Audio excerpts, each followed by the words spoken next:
No ar pela TV Câmara, o Espaço Livre. Eu tenho o prazer de receber o vereador Ricardo Yang, do PPS. Tudo bem com o senhor, vereador? Tudo bem, é um prazer estar aqui com você, Wagner, novamente. Vereador do PPS de São Paulo e o vereador Ari Friedenbach, do PROS. Tudo bem, vereador? Tudo ótimo.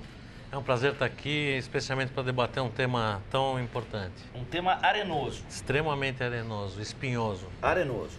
O tema de hoje é o conflito entre Israel e Palestina, e o vereador Ari Friedenbach é judeu, esteve em Israel no ano passado. O vereador Ricardo Yang, apesar de muita gente perguntar para ele, não é judeu. Ambos vieram ajudar você, telespectador da TV Câmara, a tentar compreender melhor o que está acontecendo nessa faixa do Oriente Médio. Vereador, o estopim para tudo isso foi a morte de 3 adolescentes israelenses que foram mortos por supostos integrantes do Hamas.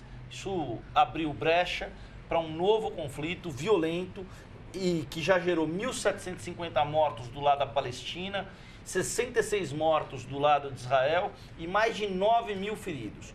O senhor acha que está havendo um uso desmedido de força?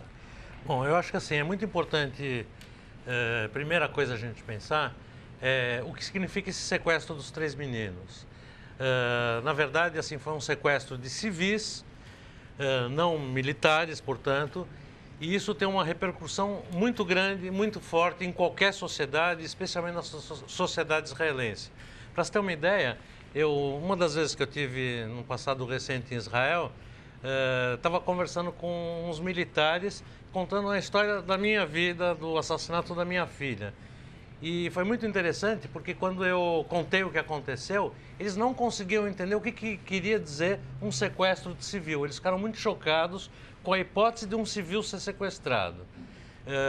Então, para se ter uma ideia do olhar do que isso significa, um sequestro de 3 meninos que foram assassinados, civis não militares, num momento que, em tese, não estava havendo nenhum conflito. Então, isso desencadeou uma reação violenta do Exército de Israel, e é importante a gente dizer que essa ação não é aprovada por 100% da população de Israel ou 100% da população dos judeus no mundo. Mas uma ação que, por outro lado, eu acho também muito importante, sem querer atropelar o nosso debate, mas que eu acho muito importante que se saiba o seguinte: em momentos de não conflito em Israel, o lançamento de mísseis pelo Hamas, especificamente pelo Hamas, contra o Estado de Israel, é uma coisa diária. Então, todos os dias você tem alarmes antiaéreos sendo disparados por conta de ataques do Hamas a Israel, partindo da faixa de Gaza. Vereador Ricardo Yang, eu quero insistir na pergunta para o senhor. O senhor acha que está havendo um uso excessivo e desmedido da força, tomando como base o número de vítimas de lado a lado? Eu acho que toda violência deve ser condenada. Qualquer violência deve ser condenada, principalmente pela ineficácia dos resultados que ela traz, né? E aqui nós também estamos vendo mais uma vez como a violência tem feito retroagir grandes avanços no conflito Israel-Palestina. Agora, eu acho que o telespectador precisa estar atento é que a tendência da mídia, e existe uma guerra poderosa da mídia em torno desse conflito, é não cair no lugar comum. Nem todos os israelenses, como disse o meu colega Ari, grande especialista na questão judaica, nem todos os israelenses e judeus no mundo inteiro estão a favor dessa guerra, nem todos os palestinos são contrários ao Estado de Israel. E a tendência é as pessoas quererem se posicionar a favor ou contra. A coisa não é tão simples. Quando nós estivemos em Israel, estivemos juntos, nós estivemos com a autoridade palestina, e a autoridade palestina nos falou da dificuldade que eles tinham de representar os interesses palestinos como um todo, porque tanto o Hamas como o Fatah tinham muita dificuldade de compor com a LP e a autoridade palestina. Então já há uma grande divisão entre os palestinos em relação à questão palestina. Ao mesmo tempo, nós não podemos nos esquecer que o primeiro-ministro Netanyahu, ele é de extrema direita, né? Ligado ao partido de direita Likud e às forças de extrema direita em Israel, que não tem interesse no reconhecimento do Estado palestino. É muito difícil dizer que, de repente, essa guerra tem alguma conveniência para essas forças extremas, seja do Hamas de um lado, seja as forças da extrema-direita de Israel. Vereador, só a posição de Benjamin Netanyahu é uma posição de direita e essa posição de direita, ela se torna inflexível a ponto de inviabilizar um diálogo? De respostas bélicas para aquilo que poderia ser intermediado, por exemplo, pela própria ONU? Acho que como o vereador Ricardo colocou, assim, grandes retrocessos aconteceram por conta desse momento. Mas, por outro lado, assim, a sociedade israelense não é composta só da extrema-direita, assim como é muito importante que a gente colocar, para esclarecer para as pessoas, de que Hamas não representa os palestinos, a gente tem a Fatah, que tem uma outra postura, não tão bélica, não terrorista, não apoia ações terroristas, como o Hamas, que domina a área da faixa de Gaza, mas que não são representantes do povo palestino, como as pessoas que assistem na imprensa acabam tendo a impressão de que o Hamas fala em nome dos palestinos. Isso não é uma verdade, não é o que acontece. A situação da Cisjordânia, onde a gente pôde entrar, pôde visitar, para mim, inclusive, que nunca tinha estado naquele território, foi uma surpresa ver que são cidades asfaltadas, com infraestrutura. É uma situação bem diferente da situação da faixa de Gaza, que é uma situação caótica. E essa guerra interessa, sim, ao Hamas, que estava desacreditado, estava sem voz no cenário mundial. E esse conflito, da forma que é transmitido, dá uma outra visibilidade ao Hamas, eles expondo os corpos dessa forma como é cultural deles expor, e usar isso também de uma forma midiática. Diga, vereador, eu queria, para voltar, dizer que na imprensa internacional, inclusive em alguns jornais americanos, pipocam israelenses que estão muito preocupados com o caminho desse conflito e que se mostram muito críticos, inclusive, à postura adotada pelo governo de Benjamin Netanyahu. É uma postura difícil, realmente é uma postura difícil, porque é uma postura radical e ele justifica esse radicalismo em função dos túneis e, obviamente, dos disparos seguidos dos mísseis do Hamas. Mas nós sabemos que ele está usando o discurso da guerra para protelar um acordo de paz que estava próximo. Por volta do início do ano, só faltava o Hamas para concordar com as novas condições de paz e de reconhecimento do Estado palestino. Claro que havia uma discussão se o Estado palestino deveria ter exército, não deveria, quais eram as condições de controle internacional sobre esse território, mas, enfim, isto avançava.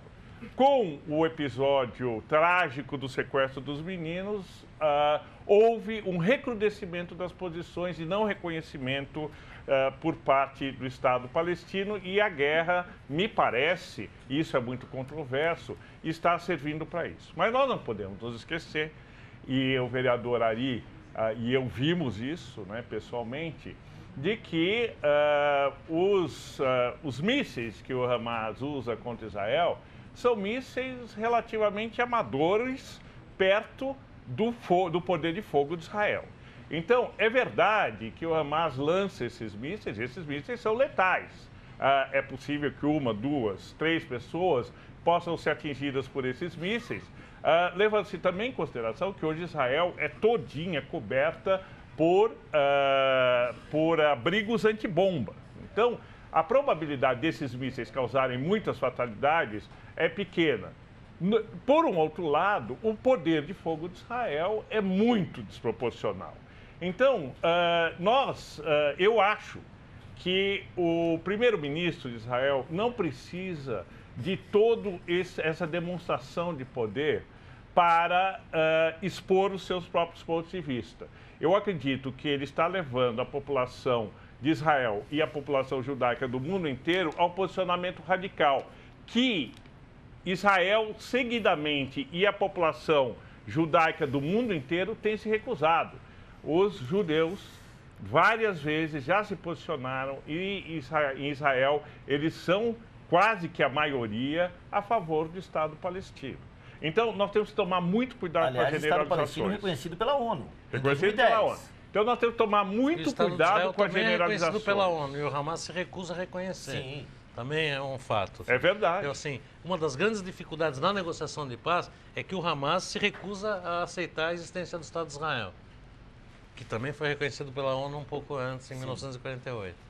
Agora, em função do Estado de Israel ter uma importância tão grande como tem no mundo, ter produzido grandes lideranças no mundo inteiro, ter vários prêmios nobres, não só do Estado de Israel, mas da comunidade judaica em torno do mundo inteiro, eu acredito que toda a guerra que envolve Israel acaba prejudicando demais o povo judeu.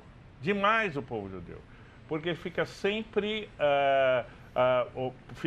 parecendo que é uma relação do mais forte com o mais fraco. Quando, na verdade, as questões que estão ligadas aqui são muito mais complexas do que isso.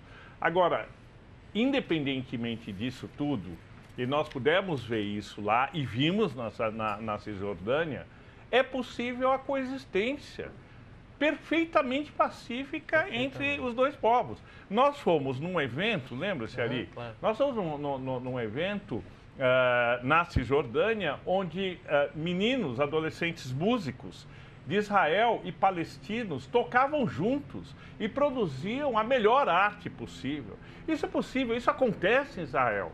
Então, não é como a imprensa nos tenta mostrar, uma radicalização de ambos os lados. Não, é radicalização de facções palestinas e facções israelenses que não estão interessados na paz. Vereador, antes da gente falar da ONU, dos Estados Unidos, dessa questão que envolve, entre aspas, um apoio incondicional do governo de Barack Obama ao premier Benjamin Netanyahu, há duas vertentes correndo, entre outras tantas, porque é um tema muito amplo, mas há duas vertentes correndo. Uma delas sugere, como ponto de partida para se entender melhor essa questão, que o Hamas é um grupo terrorista que usa mulheres, que usa crianças, que tem feito ações de terrorismo com essa questão que envolve não reconhecer o Estado de Israel. Essa é a primeira.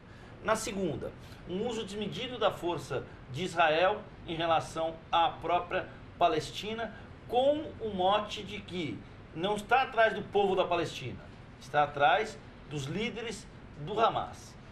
Enquanto o discurso ou a toada desse discurso for tão binária, não fica difícil se aproximar para algo que resulte num consenso?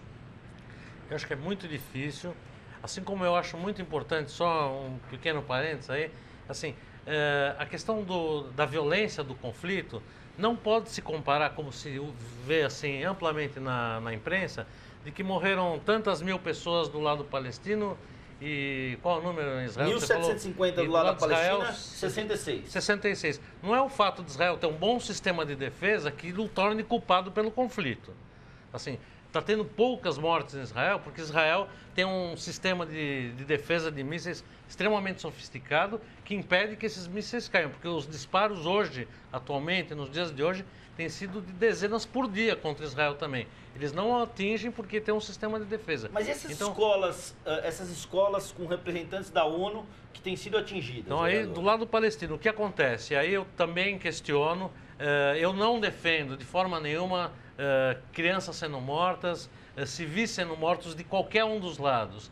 Eu acho que civil, criança, adulto, não pode morrer numa guerra. Acontece, obviamente, mas tem acontecido com muita frequência. Eu acho que quando a gente tem, e é sabido que tem nas escolas depósitos de armas, Israel, na minha opinião, tem que esperar essas escolas esvaziarem para poder bombardear a escola. A gente não pode matar crianças de nenhum lugar do mundo, porque isso é uma coisa extremamente perigosa. Eu, como pai, digo, se matarem meu filho, eu sei o que eu sou capaz de fazer depois disso.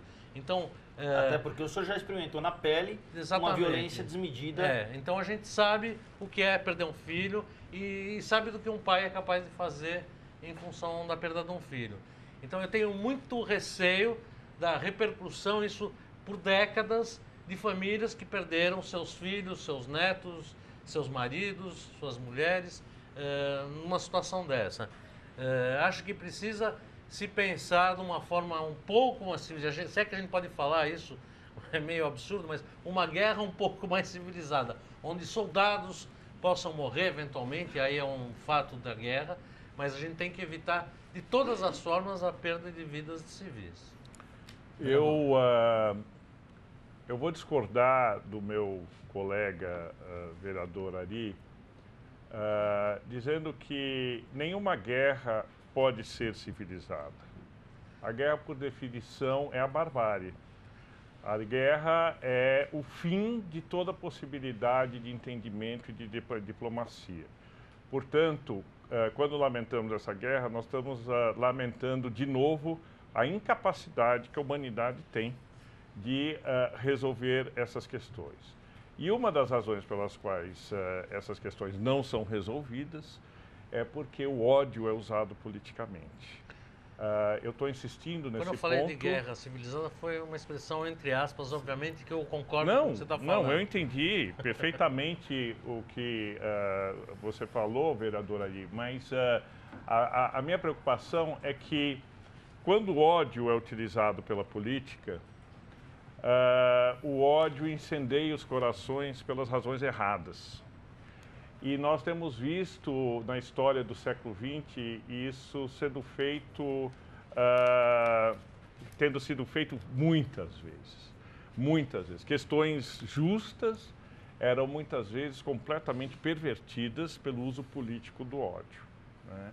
Então, toda vez que ocorre um conflito como esse, eu acho que nós todos, pessoas minimamente civilizadas, precisamos tomar um grande cuidado para não tomar partido precipitadamente. Vamos pegar o caso da sua pergunta em relação ao Estreito de Gaza. O Estreito de Gaza já é, por si só, uma situação humanitária terrível. É uma das maiores densidades demográficas do mundo. É uma população de quase 2 milhões de habitantes entrincheiradas de um território de 11 por 40.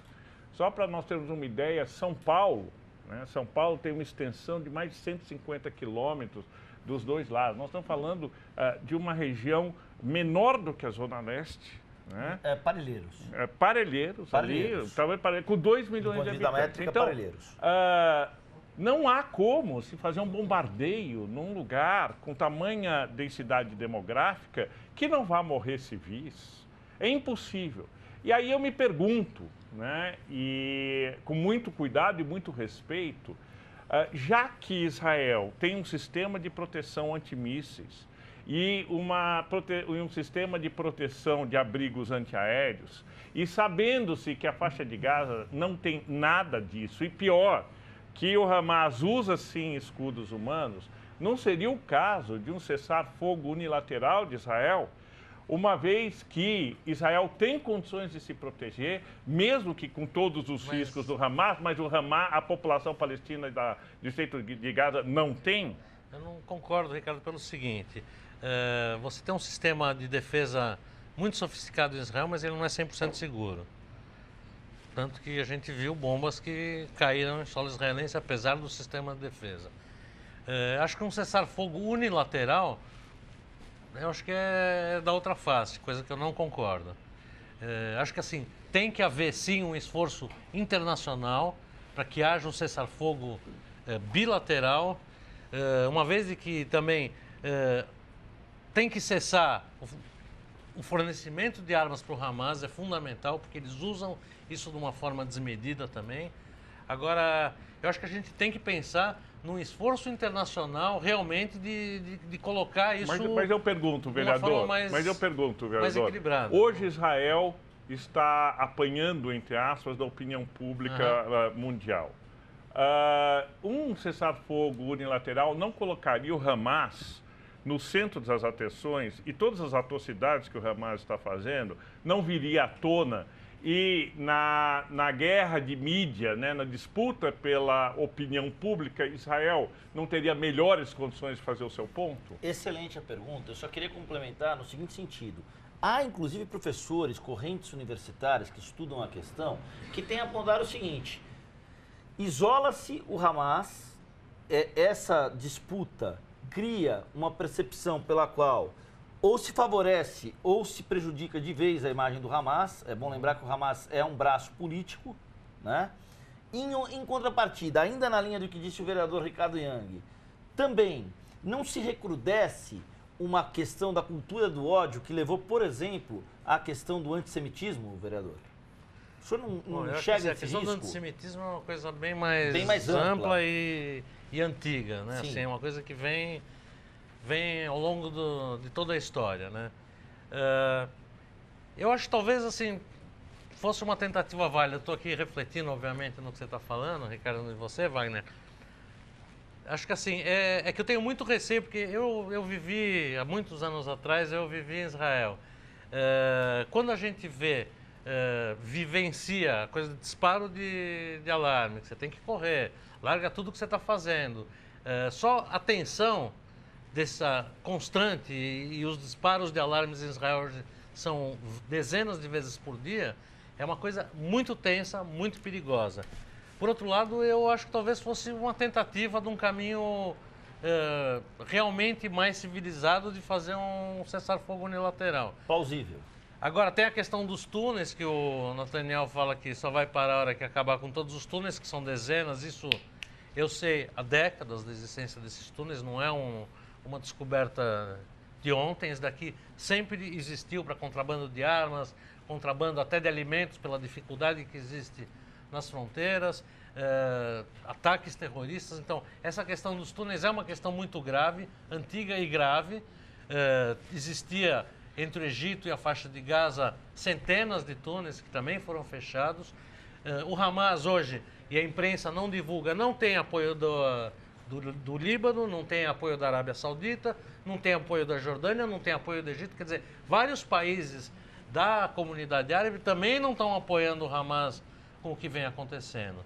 Então, o que precisa, na verdade, eu acho que é um trabalho político de isolamento do Hamas e talvez um cessar-fogo unilateral fosse uma alternativa mais viável. Realmente. O senhor citou, vereador, que o uso político da guerra foi algo marcante no século passado e na história da humanidade. A gente tem desde a Revolução Francesa em 1789 até a Guerra do Peloponeso no século V a.C., como bons exemplos de uso político da guerra. Qual é a imagem de Israel que vai emergir para o mundo quando houver um cessar-fogo depois desse conflito em que soam impressões de que as forças são desiguais? O problema do uso político da guerra tem a ver com essa ideia de soberania, que cabe cada vez menos num mundo globalizado no século XXI.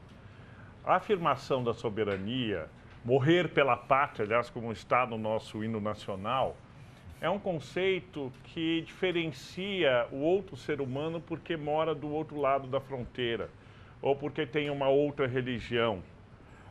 Esses conceitos, né, foram sendo superados pela convivência humana pós Segunda Guerra Mundial, a Declaração Universal dos Direitos do Homem, a consciência de que hoje nós somos um planeta só, nós somos uma humanidade vivendo diversas situações dificílimas, inclusive em relação à questão do meio ambiente, que não escolhe quem é palestino, quem é judeu, quem é católico, enfim. Então, nós precisamos superar uma visão obsoleta, né, de que as religiões nos dividem, as fronteiras nos dividem. Tanto isso é verdade que lá em Israel, o lugar que nós melhor sentimos harmonia foi exatamente na Cisjordânia, onde havia absoluta convivência entre os judeus e os palestinos. Bom, aqui no Brasil, né, nós somos um país que, com todas as nossas dificuldades, nós temos construído uma cultura de paz, tendo todas as religiões representadas, todas as etnias representadas, todas as culturas representadas. Os Estados Unidos, que viveu na década de 50 a luta pelos direitos civis, Nós vimos, inclusive, nesse filme recente, o Mordomo do Presidente, que nos relembrou, né, a situação da luta pelos direitos civis, todas as dificuldades. Hoje nós temos um presidente americano negro. Então, nós precisamos superar esses conceitos ancestrais perigosos. E daí é que a política alimenta o ódio. E esses conceitos são usados, por exemplo, vereador Ari, o senhor mais do que ninguém pode dizer isso. Aqui nas câmaras eu estou chamando o vereador de senhor, mas nós somos amigos, então normalmente eu chamo de você. Espero que, peço vênia por isso. Mas, vereador, aqui em São Paulo, nós vivemos a violência cotidianamente. Cotidianamente, né? Nós temos o crime organizado, inclusive, atuando aqui em São Paulo. Nem por causa disso, nós estamos declarando guerras, né? Em relação ao crime organizado, mesmo em que pese a necessidade de uma política de segurança pública muito mais eficaz, muito melhor, que puna efetivamente os bandidos. Mas a violência, por si só, não pode justificar tanta mais violência. Principalmente quando você tem o Estado, você tem o aparelho do Estado, você tem exércitos, né? E eu acho que esse é o ponto vulnerável que Israel enfrenta hoje. Que a causa israelense já foi reconhecida pela humanidade, a causa judaica em geral, o Estado de Israel em particular, já foi reconhecido pela humanidade como um todo. Nós estamos falando de alguns vizinhos que não reconhecem, e poucos, e cada vez menos. Lembra a situação da década de 60, quando da Guerra de 67? Quanto não melhorou? Então, eu sei que é difícil, nós vimos lá o quanto é difícil para o povo israelense, mas seria possível se construir para além dessa resposta bárbara, né, que está se dando ambos os lados para essa questão da faixa de Gaza. Sim, acho que você fez uma menção aqui interessante, Guerra de 67. A Guerra de 67, na verdade, mudou, a Guerra dos 6 Dias mudou o olhar para Israel, porque Israel deu um banho em todo mundo ali e chegou no Cairo. Então, bom, vamos pensar melhor. Quer dizer, houve, na verdade, naquele momento, e não defendendo isso, mas naquele momento, o que houve uma violenta ação militar. Demonstração de força. Extrema, opa, então vamos respeitar. Agora, e eu concordo com você, Ricardo, no número, gênero e grau, de que a questão da globalização, das fronteiras, esse teu olhar que eu acho absolutamente correto, mas ali naquele local extremamente conturbado há milhares de anos, a gente tem uma dificuldade muito grande quando chega um Hamas e fala Israel não existe.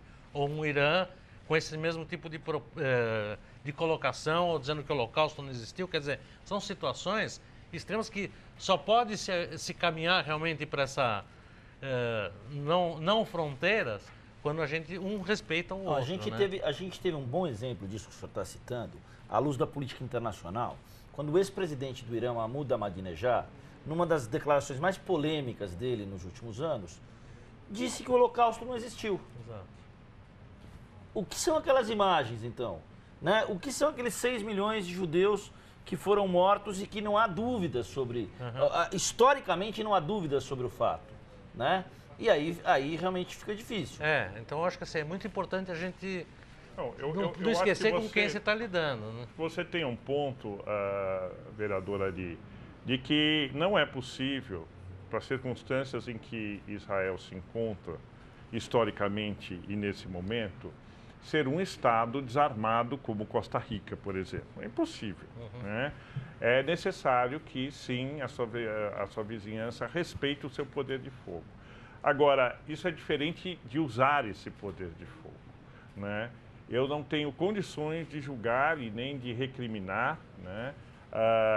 Nem uma parte nem outra, mas o que eu posso dizer com absoluta convicção é de que a superação do conflito nesses últimos 40, 50 anos tem se dado por causa da diplomacia e pelo envolvimento do mundo inteiro nessa questão.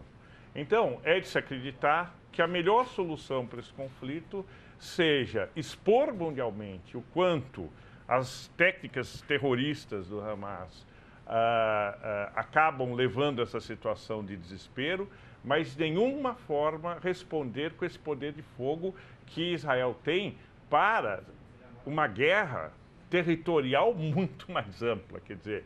Então, em outras palavras, eu quero dizer que por mais difícil que seja a situação do Hamas, Hamas é uma pulguinha para Israel, comparado com as ameaças históricas que Israel já teve. Portanto, deve ter um tratamento de pulga e não como se fosse um inimigo real. O primeiro-ministro usa o Hamas como se fosse uma coalizão do Irã, do Iraque, etc., contra da Jihad Islâmica. Da Jihad Islâmica, e não é verdade. Nós sabemos que não é verdade. Então, essa guerra está servindo às teses da extrema-direita israelense, que é contra o reconhecimento do Estado palestino, infelizmente. E quando o Benjamin Netanyahu ganhou as eleições, eu lembro que nós conversamos sobre isso, havia esse risco. O risco de uma postura mais sectária? Não, é a extrema-direita realmente atuando, isso é inegável. Eles são de extrema-direita e foram eleitos com essa plataforma de mão de ferro. A resposta está aí e foram eleitos por uma maioria, né? Quer dizer, ainda que tem muita gente que é contra esse tipo de ação, ele foi eleito pela maioria, então isso significa alguma coisa. Né? E agora, para a gente caminhar já para o encerramento do programa, eu queria que vocês discutissem um pouco. Pois não, vereador? Desculpa, Wagner. É verdade, ele foi eleito por uma maioria. Mas eu lembro quando nós estivemos em Israel, nós tivemos uma verdadeira aula sobre política israelense com um cientista político da Universidade de Jerusalém, e ele mostrou o quanto a maioria está por um triz. Porque, na verdade, nenhum partido israelense tem a maioria e as maiorias precisam ser compostas, né? E essa composição pode fazer que, de um momento para outro, você perca 1, 2%. Né? É um parlamentarismo que pode o governo cair a qualquer momento. E vira completamente a política governamental. E a ONU? Eu queria trazer aqui para o debate o papel da ONU nisso tudo, né? Uma hora a ONU... as resoluções técnicas que a ONU tem tomado são resoluções técnicas aprovadas, de modo geral, pelo Ocidente. Fala-se muito em sanção, inclusive a gente viu o episódio aí da Ucrânia, né, dos separatistas que derrubaram o avião lá na Ucrânia. A gente vê aí um endurecimento na relação com o Putin. Em relação a Israel, o que a ONU pode fazer? Bom, por favor, vereador Ali. Bom, na verdade, eu questiono muito o papel da ONU, a forma que as coisas são conduzidas dentro da ONU. Nem todos somos todos iguais, mas uns são mais iguais do que os outros dentro da ONU. Tem os países que têm poder de veto, Estados Unidos, Rússia, China. Quer dizer, você tem, na verdade, o que a gente imaginava, né, quando se criou a ONU, que seria um órgão acima de tudo e de todos, não é o que acontece. É um jogo de xadrez, de poder violento, e quem pode mais grita mais lá dentro. Não sei se o Ricardo concorda comigo, mas eu acho que assim, a ONU, o papel para o qual ela foi constituída se esgarçou no tempo. Eu não acho que o que vem acontecendo com a ONU, na minha opinião, é um processo de anacronismo. É uma instituição que nasceu com uma finalidade, o mundo clama para que a ONU tenha um outro papel e a ONU não consegue ter outro papel. A ONU nasceu... Anacronismo é uma forma elegante de falar que ela não se modernizou, vereador. Muito obrigado, Wagner. Na verdade, a ONU foi criada para que houvesse um palco, um espaço, uma plataforma internacional para que os pleitos e os conflitos pós-Segunda Guerra Mundial pudessem ser tratados. Mas no mundo globalizado, a ONU começou a adquirir funções cada vez mais relevantes do ponto de vista de governança global. A ONU, na verdade, é demandada para exercer um papel de governança global, mas não tem autoridade para exercer a governança global. Então, nós temos essa situação que o vereador Ali colocou muito bem, onde se discute as soluções e o Conselho de Segurança tem poder de veto. Sendo que no Conselho de Segurança tem os países com maior poderio militar do mundo. Então não se resolve a questão da Ucrânia porque a Rússia está envolvida, não se resolve o problema de Israel porque os Estados Unidos estão envolvidos e assim por diante. Então, é triste ver um primeiro secretário como o Ban Ki-moon fazendo toda uma tentativa e correta, né, de encontrar uma solução, quando ele não tem poder nenhum para encontrar uma solução. Então fica mais um desses espaços fictícios, onde se faz de conta que está se resolvendo e mais uma vez não se resolve. A minha preocupação com as Nações Unidas, Wagner e Ari, é de que a perda de autoridade da ONU tem sido tão sistemática, seja nas questões de segurança, de paz no mundo, seja nas questões ambientais, seja nas questões comerciais, né? O não fechamento da rodada de Doha, embora o OMC não seja diretamente ligado à ONU, mas está na constelação dos organismos multilaterais, o meu grande receio é que de retrocesso em retrocesso nós vamos perder uma das grandes criações da humanidade, que foi um espaço de governança planetária. Vereador, quando eu perguntei para o senhor da ONU, o senhor, né, assim, digamos, o senhor não tem lá uma afeição pelo papel diplomático que a ONU tem Não, eu desenvolvido? acho que o papel, como o vereador Ricardo colocou, pelo qual foi criado, é maravilhoso. Só que a gente vê que ela não consegue realizar. O Ban Ki-moon tenta fazer, mas não tem autoridade. O Só Ricardo nesse colocou século, como vereador, brilhantismo. foram 3 bons exemplos. Nós tivemos um exemplo dos Estados Unidos. Os Estados Unidos não foram autorizados a bombardear o Iraque, a fazer uma ofensiva militar no Iraque, para encontrar armas de destruição em massa que levassem ao fim do regime de Saddam Hussein. Depois nós tivemos agora essas sanções em relação à Ucrânia, a polaridade aí entre os separatistas ucranianos e o grupo pró-Rússia, pela unificação, e agora nós estamos tendo outro impasse em relação a Israel. E a situação da Síria também, que a ONU não consegue fazer nada. Exatamente, bem lembrado. E o Observatório Sírio de Direitos Humanos aponta que já são mais de 100 mil mortes naquele conflito. Se na Palestina está um caos, a Síria é uma coisa impensável. Nos dias de hoje, o massacre e ali não é nem... É dentro de um país, é uma guerra civil. É um número de mortos maluco. E a ONU também não faz nada. Eu acho que politicamente, agora há pouco nós estávamos falando sobre o quão politicamente seria mais interessante para Israel um cessar-fogo unilateral. Para a ONU talvez fosse mais produtivo que ela se declarasse incompetente para resolver essas questões, né? E ao se declarar incompetente, provavelmente o mundo, na sua perplexidade, percebesse que é necessário se reformar a ONU. Há pelo menos 10 anos se discute a reforma da ONU. E há uma grande resistência exatamente dos países hegemônicos, do Conselho de Segurança, que haja essa reforma. Porque significa perda de poder e maior outorga de poder para uma governança planetária, que não interessa para esses grandes países ainda hegemônicos. Vereador, e tem um outro detalhe, hein? A ONU pouco fez numa coisa que o senhor é altamente envolvido, que é a agenda ambiental. Das 20 cidades que mais poluem no mundo, 15 ficam na China, que tem poder de veto. Convém lembrar que 15 das cidades que mais poluem no mundo estão no mesmo país. E o resto estão nos Estados Unidos.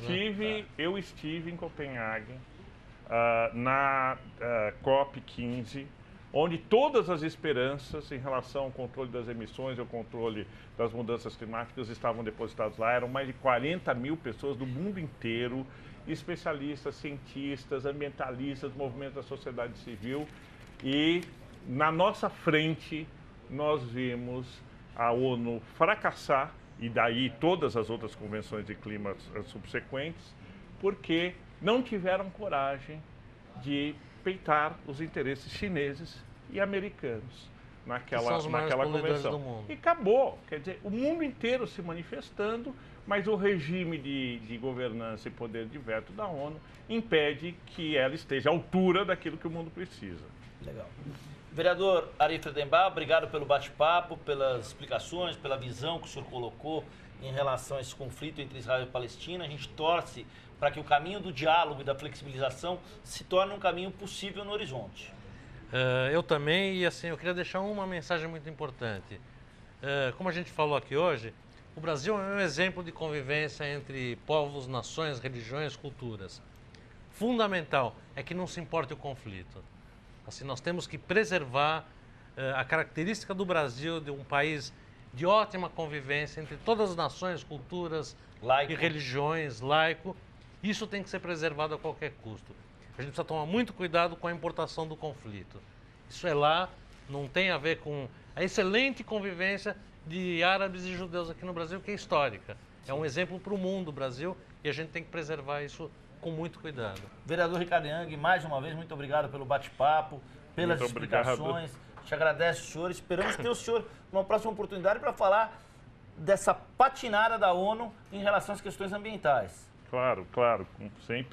Estamos sempre à sua disposição, Wagner. Queria agradecer o meu nobre colega, o vereador Ari Friedenbach, e dizendo que o conselho, né, que se é que as pessoas aceitem conselhos, o conselho do vereador, ele é corretíssimo.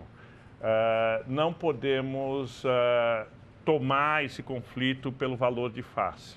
Tem muitas pessoas interessadas em radicalizar esse conflito e a imprensa não é uma imprensa isenta. Nós estamos vendo vários posicionamentos, seja pró-Hamas, seja pró-Israel, que tem uma fundamentação política por trás. Na dúvida pela paz, na dúvida contra a violência. Não é importante saber quem tem razão. É importante que possamos superar todo e qualquer conflito violento do planeta, porque cada vez somos mais pessoas, mais interdependentes e nossos problemas são problemas comuns à humanidade como um todo e precisamos uns dos outros e precisamos aprender a colaborar uns com os outros em qualquer circunstância. Legal, agradeço muito ao vereador Ricardo Yang, ao vereador Ari Friedenbach e a você, telespectador da TV Câmara, que continua agora com a nossa programação. Nosso também muito obrigado. TV Câmara São Paulo, a política da cidade passa por aqui.